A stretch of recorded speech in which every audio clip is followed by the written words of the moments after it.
Folks, how you doing? How you feeling? Welcome to this year's episode of Search and Report. I'm your host, True Fernie. Folks, I'm not even gonna address the elephant in the room. I haven't been back. My last Search and Report video was almost a year ago, so it's been a while. But I do want to start this show with an announcement. This is the reboot of the Search and Report show, my podcast, where I talk about anything and everything gaming news, industry-wise, whatever are the top stories, and more so just a conversation around gaming. But I'm gonna make a little bit of a different and take a different approach to the Search and Report show. I want to include more people as guests.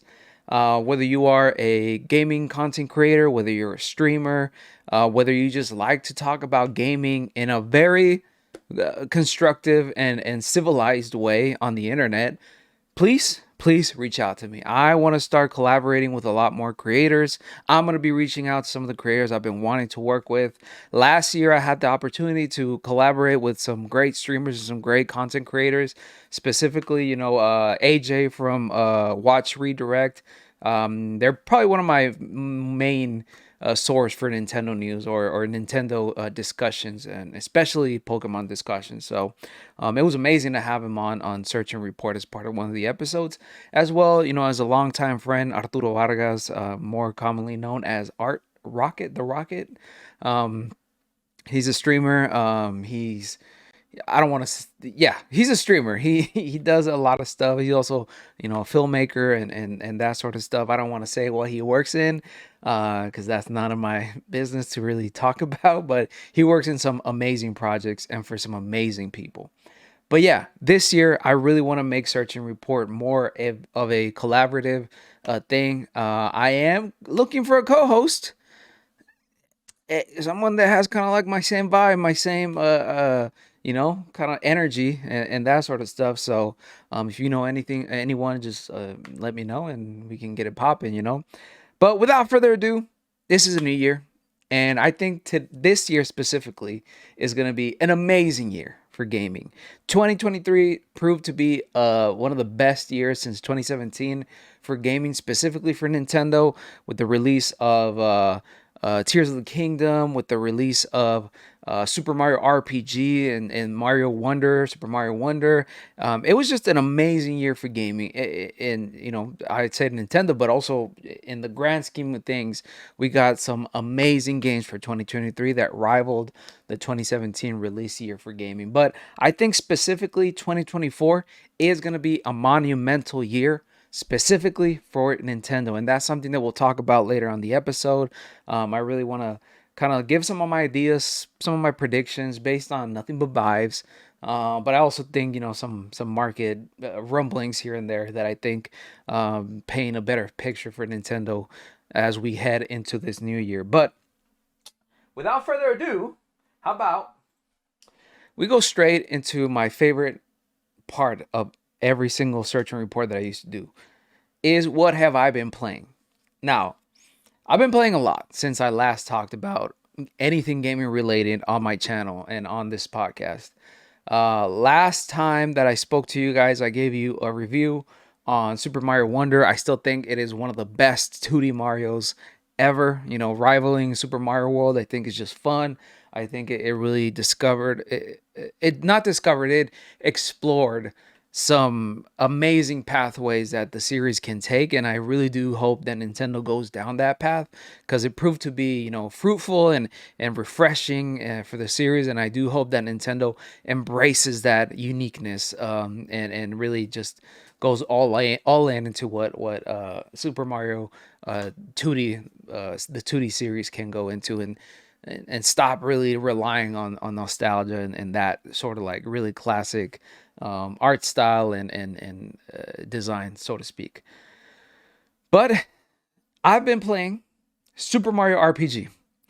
Now, if anybody knows me, the only turn-based RPGs that I really do enjoy are Pokemon. I know, controversial, right?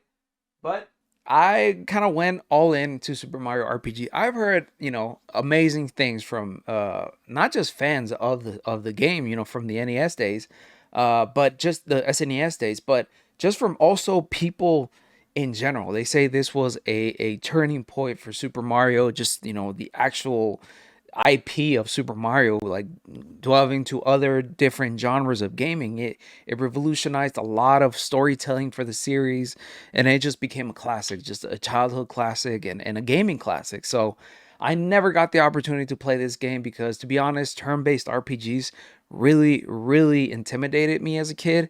Besides Pokemon was kind of like the best introduction that I ever got as a kid, for RPGs, turn-based RPGs. And Super Mario RPGs just never really caught my attention. But I'm happy that it's here. I'm happy and glad that I can finally play it. And I've been enjoying it thoroughly. I think it's a great game. I think they did a really well job with the remake. The graphics look amazing. The environments are very well polished.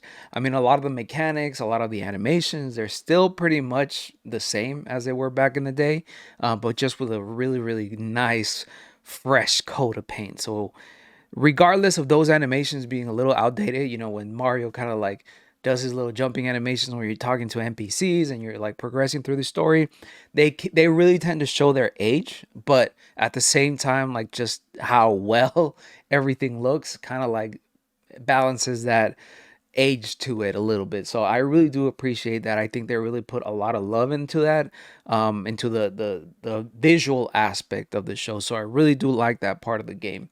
The gameplay, I mean, not a lot has changed from the classic days, from what I read on and what I've seen. Yeah, gameplay is pretty much the same. You have a party of three that are just playing on the actual battlefield. You, of course, recruit other teammates, and you can have, I think, up to six. I'm not entirely sure. I'm not through the whole game. I'm only like, I think, like halfway or a little over halfway there. And currently, I do have five party members, but on when you're actually engaging in battle, you only have three.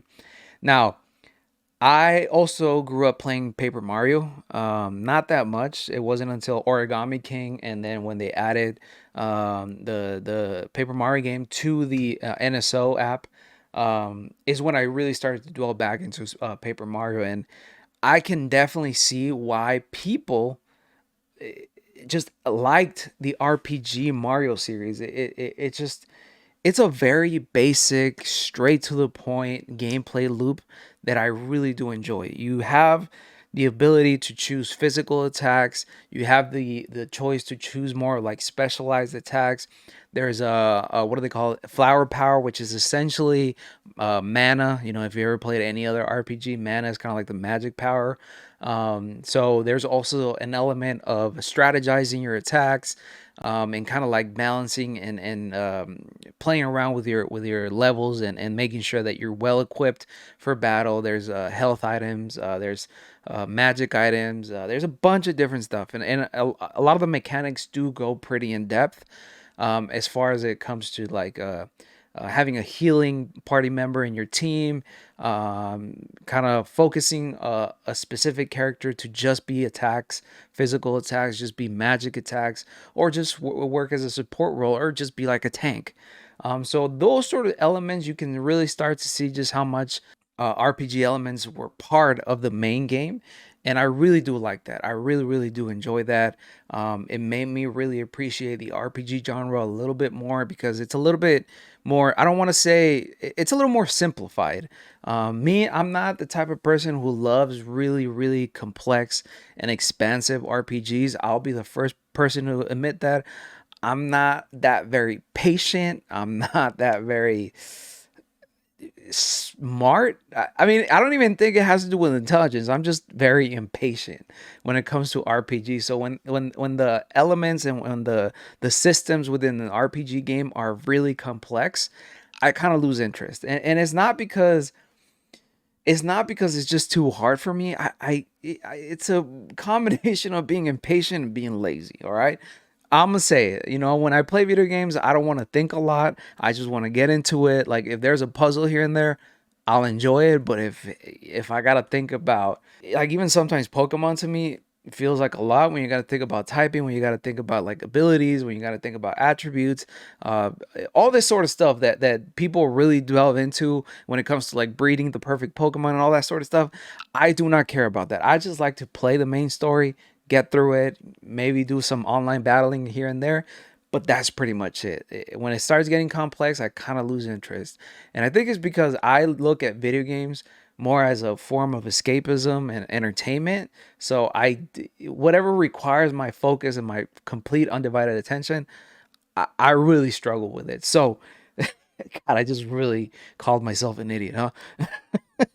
But but I really do appreciate how simple the battle system and just the battle mechanics in Super Mario RPG are. And you know, a lot of the songs, they're from the original game. They've been a little bit remastered here and there and reworked, but it all just really emanates a very classic feel. It's like a very video gamey feel video game, you know? It's very basic, it's very fundamental, it's very bare bones, but it's really, really well made. And the story, Mario, the series, isn't very well known to have really captivating stories. They're pretty simple, straight to the point, save the princess, and you're on your way. This one kind of like it starts to like expand and like really play with the limits of what we've known the Mario series to be about. Like at one point, spoiler alert for an old ass game, a game probably older than me. Um, Bowser actually teams up with you, so I think that for the time, you having to team up with the enemy that's commonly known as Bowser, I'm sure that blew a lot of little kids' minds. Like it was like, Jesus Christ, you can do that. So I see just how important and iconic this game was when it came to really expanding the Mario series into, I want to say, like more interesting realms. So I do appreciate the game for that. But besides that, I mean, it's a pretty basic game, to be honest. It's pretty straightforward. It's pretty linear. I've heard people say that they beat this game in like 10 hours. I think I'm like 15 hours into the game, and I don't see the end in sight yet. And it's probably because I'm kind of slow and I'm not very good at RPGs, so turn-based RPGs specifically. So, all in all, a really good game. I really did enjoy it, and I guess that's my little quick review of Super Mario RPG. A great game, a great remake. I, there's not much else I can say. It's honestly a really fun game and a really good time. I have also been playing a game that I got on sale recently, and it was really tough for me to decide on this game because I did get a $50 gift card for Christmas from my sister, which I really do appreciate. I love you, sis. But I was deciding between this game and Red Dead Redemption for Switch. Red Dead Redemption came out on the Switch, I think, in November of last year, 2023. Um, if you don't know, I love Rockstar. GTA was big during my childhood and it still is. I'm so excited for GTA 6. And when Red Dead Redemption first came around, I was ecstatic, man. Why? Because of where I grew up. I grew up in West Texas. I grew up in Mexico. So that whole cowboy thing, my dad was a cowboy. So knowing that I'm going to be able to play GTA, but Cowboy Edition was amazing. So I was a big fan of Red Dead Redemption. I really thought about getting it for the Switch. I kind of held off on it and I decided to play something new because Red Dead Redemption, I've probably beaten it like 5 times. I got the Batman Arkham trilogy for Switch. Now I am gonna go through it linearly, chronologically by the games how they were released. Right now I'm playing Arkham Asylum, and so far I've been enjoying it. There's a few things here and there I really don't like about the game. How half, even more half the more of the game, more than half of the game, I have to be in investigator mode to like really understand where I need to go and what I need to do because I don't know if it's just how busy everything looks and or it might be just like the Switch, how small it is or how small the screen is. I don't know, like it gets very confusing. It's a rather dark game. And I've been having some trouble trying to understand where I need to go. And if I'm not in investigator mode, which is like this sort of like UI, this vision that lets you see clues in the environment and that sort of stuff, I get lost really easily. Like I also had that issue with Metro Prime Remastered. I don't know. It's just something about like rather realistic looking games that I really have an issue with. Again, calling myself an idiot, but if it's not really like splayed out for me and saying like, hey, this is what you got to do, this is what you got to go, I kind of get lost really easily. And I don't know if it's ADHD, I don't know what it is, man, but it's just been tough to like really try to understand what I have to do in Arkham Asylum. I'm still not, it's not, I'm not saying that it's a really hard game and it's a, game that's tough to get through. Not by any means. I've been enjoying it so far. It's a really nice looking game, especially for the Switch. But at the same time, this is like a Xbox 360 game. So I would imagine it will look just okay. I did see the reviews for the Arkham trilogy, and I think it's the last one or the second one, Arkham City. I believe one of the Arkhams in this trilogy plays terribly on the Switch. So I'm not looking forward to that game, but I'm in the mood to beat this whole trilogy. So I'm just gonna chug through on it. But I think so far they've done a great job at porting this game. It looks fine, the Arkham Asylum at least on the Switch. It runs okay. I haven't had any issues, not any crashes. Some dips here and there from frame rate, but that's pretty much it. So I've been enjoying it so far. And last but not least, talking about performance issues, the other game I've been playing, and it's a game that I thought I wouldn't have to revisit since its release and since the first time I beat it, and it's probably one of my biggest regrets as far as gaming purchases of last year. And that is Pokemon Violet and Scarlet, the DLC, the Indigo Disc. Now, I did beat the first part of the DLC. It was okay. I was very underwhelmed with the story. I was very underwhelmed with everything that happened. It was repetitive. It was boring. I didn't like the characters. It was just there. Once I beat it, I was like, it was just more story. That was it. Like there were a few other new Pokemons that they introduced, and I guess that was kind of cool, but it's the same. Like I find myself every time I'm playing Pokemon, every time a new Pokemon comes out, I just find myself forcing myself having to go through the story because I get so bored with the story.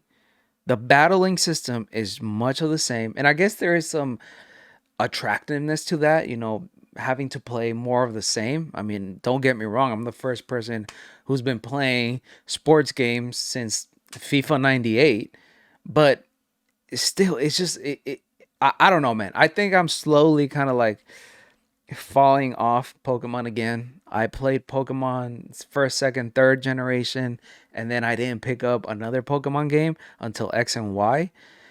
And, oh, bro, I don't know what's going on with Pokemon. But regardless, that's a whole other topic I could get into right now. But I will say that the Indigo Disc DLC adds some new things here and there, but I still think that it's not enough. And that's why I kind of regret getting the DLC. It's more content. I guess that in essence makes it worthwhile. But still, I find myself more often than not really, really dreading my time playing that game. I'm forcing myself to beat the DLC Indigo Disc just because I paid 30 something dollars for it and I still regret it to this day.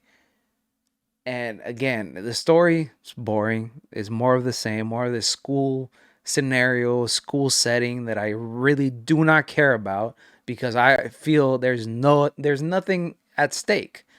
This is why I liked a lot Generation 3. There was a lot at stake. The whole world was at stake. Like you're fighting a criminal organization that wants to either flood the world or fill it with lava. I can't remember what the Ruby team wanted to do, but that sort of stuff, man. There's no stakes in Pokemon games no more. You just going through the motions, going to school, doing this, doing that, beating gym leaders, and that's it. Like there's no overarching story that like ties everything together or makes it like that exciting. Yeah, Scarlet and Violet, spoiler alert, you kind of find out at the end that the main person is kind of like a robot from the future. Whatever. It's really confusing to be honest. Not really, but it's just kind of like I lost interest at that point. I was just like clicking A. I didn't care about the story. But it's just like, oh, you could have told me this from the beginning. Like this should have been the overarching conflict. So I'm finding myself going through the same thing with the Indigo Disc. Yeah, there's a terrarium now. Defeats the purpose of it being open world. now it's just a terrarium with all the different biomes and all the different like climates and stuff with all the different Pokemons. Like, what's the point of being an open world then? If you're just gonna condense everything to like a single place. I don't know. It's just a DLC. I guess it is. It's there. Performance issues. The game still runs like shit. I hate to say it. The game still looks terrible. Why do we constantly pay $60 for a game that looks like ass, man? I don't get it. I do not get it. Like, regardless, I'm going through it. I hope Pokemon, I hope Game Freak, I hope Nintendo understands the issues with the game, but I am not very confident that they are, because it's a money printing machine. It is what it is, you know? From a business perspective, Pokemon is doing amazingly. From a customer receptiveness or industry, whatever you want to call it, it's not doing well. Almost everything I see online from Pokemon is negative. So, yeah, I don't know. It's a whole can of worms. I don't want to open it right now. I'm just very unhappy with the game. It is what it is. Regardless of that, that's what I've been playing. How about we go straight into the main topic for this search and report episode? New year, new me. Well, no, it's really just the same me, but it is a new Nintendo. And we are going into year number 7 of the Nintendo Switch. Nintendo Switch released on 2017, March 2017, and it's starting to show its age. It started to show its age when it was released. It just, the magicians over at Nintendo and the Zelda team like really expanded and really made great use of the technology that the Switch is. But since it was released, it was already working on outdated technology, and that's not news. Everybody knew that. It's not surprising, but I still feel that the next iteration of the Switch, whether that be an upgrade, whether that just be a fix here or a little bit of a refresher on the technology, whatever it may be, it has to happen this year. It has to happen this year. And I think it will happen this year. And I think my main kind of like basis for that is that there's not a lot happening after March. As far as games, there's nothing else that's been announced that really people are looking forward to. And I think that might be when the next Switch gets announced. If it's not March, it might get announced in the next direct, whether that be January or February. But I do think that the next iteration of the Switch or the next console for Nintendo is going to happen soon enough. Now, there was a report from an analyst. Now, I don't know how much you can like really take this analyst's word, but it still held enough uh, credence or validity behind it that everybody started reporting on it. So I guess that speaks for something. But this analyst did predict that the Switch 2 will be an iterative evolution and it will cost $400. Let's look at the note from Nintendo Life. All right, so here Nintendo Life reports that the Switch 2 will be an iterative evolution and will cost $400. Predicts the analyst, and the game prices will increase too. That is not a big surprise. We've known this for such a long time. Games have pretty much stayed consistent as far as pricing goes for, hell, I don't know, like a decade and a half, almost 2 decades. I think I've known that games have cost $60 since I've been an adult, so that's way over a decade. Don't do the math. I'm pretty old. But here, Nintendo Life reports, an analyst has predicted that Nintendo's next console will be an iterative evolution on the current Switch and will cost $400. Oh, and apparently it's also coming this year. What did I say? Speaking via predictions roundup over on GameIndustry.biz, Dr. Serkin Toto, CEO of game industry consultancy firm Kantan Games, has also predicted that the console's games will increase in price to $70, bringing them in line with recent gradual changes made to PS5 and Xbox games. Listen, game design, game development is very expensive. I don't know, because I'm not a game dev. I've never said that I'm good at it. I never said that I can really design anything for shit, but it is an expensive thing. Labor is more expensive than ever. That's good, because I am a laborer. I work for my money. So people are asking for wages, as they should. And a lot of these games are very complicated. They're very complex, and it requires bigger teams than what Nintendo, Xbox, Sony has had to deal with. Because back in the day, a lot of the games had smaller teams because the technology kind of like limited as to what was possible for these games. Nowadays, the sky's the limit, and I feel that in recent years, I want to say since like Red Dead Redemption, since GTA 4 and 5, uh, and I think that Breath of the Wild really solidified the trend. Is that open world gaming really took it? It became the norm, and again, I love open world games, but at the same time, I don't think that what makes a good game is how open it is and how open the world is. But I think the trend, because it is in essence a trend, it is a stylistic choice. It is something that a design choice. It's something that people decide to do their games. It's how they decide to do their games. I think that drove up a lot of costs. And if working for years in corporate world, and if gaming is anything like that, I feel that executives, the people who are actually, going for the money and expanding the money, they see trends as the be all and end all. That's the bottom line. That's what's gonna make you money. And I feel like every single business decision, executive, whatever it may be, was for them to make the games bigger and better. Not so much, actually, not so much better, just bigger. And that drove up cost immensely. So them also increasing the price of games is the next logical step. Again, let's not forget inflation back in the day made games, even though they were $60, that still in essence meant that they cost more. But inflation has been going up. $60 is way less $60. It costs less. $60 is less money in today than it was back in the day. I hope that makes sense. So again, not a big surprise. Whatever. Let's keep talking. Let's keep reading through this. Finally, he's quite adamant that with Pokemon being associated with handheld gaming, the Switch 2 will at the very least maintain the portability of the current console. Here's Toto's quote in full. The time is finally here for a Switch successor. Even though I can say a Pro model actually did exist, we're already working with the dev kit. I believe the next hardware will drop next year, 2024, for $400. There's a high chance that games will cost more to $70. The next system is also likely to be an iteration rather than a revolution. Nintendo might add some bells and whistles to the device, but it will be similar to the current Switch. And because there is Pokemon and Pokemon is associated with handheld gaming, there is no way on earth Nintendo will drop the portability feature for their next big thing. Again, this is just a prediction. There's not much you can go besides, this is an industry professional. I mean, they are the CEO of a game industry consultancy. Consultants, in essence, do hold a lot of information, a lot of secrets from all kinds of industries. It's not just gaming, but it seems that this person, this company, Can10 Games, focuses on just the games industry.